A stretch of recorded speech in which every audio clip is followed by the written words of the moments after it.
Assalamualaikum warahmatullahi wabarakatuh. Perkenalkan, saya Siti Reva Atali dari kelas 11L. Di sini saya akan menjelaskan masuknya Jepang dan jatuhnya Hindia Belanda di Indonesia. Jadi saya akan menjelaskan materi yang kedua. Nah, jadi pada tahun 1942, Jepang memasuki Indonesia setelah melancarkan serangan mendadak terhadap pangkalan militer Amerika Serikat di Pearl Harbor. Nah, ambisi Jepang itu adalah untuk menguasai sumber daya alam yang melimpah di wilayah Asia Tenggara, termasuk Indonesia.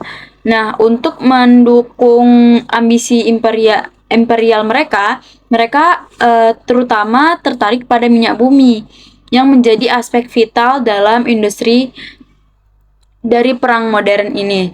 Nah, keberhasilan Jepang dalam merebut wilayah-wilayah strategis di Asia Tenggara, termasuk di Jawa, itu menandai akhir dari masa penjajahan Hindia Belanda yang telah berlangsung selama berabad-abad. Nah, meskipun sebagian rakyat Indonesia menyambut kedatangan Jepang dengan harapan akan pembebasan dari penjajahan Belanda, nah harapan itu segera sirna seketika Jepang menunjukkan sifat penjajah mereka sendiri. Nah, Jepang ini segera menerapkan kontrol yang ketat atas sumber daya alam, ekonomi, dan politik Indonesia. Mereka menggunakan kerja paksa untuk membangun infrastruktur, menghasilkan sumber daya alam, dan mendukung upaya perang mereka. Nah, rakyat Indonesia ini dipaksa bekerja di bawah kondisi yang keras dan tanpa kompensasi yang layak.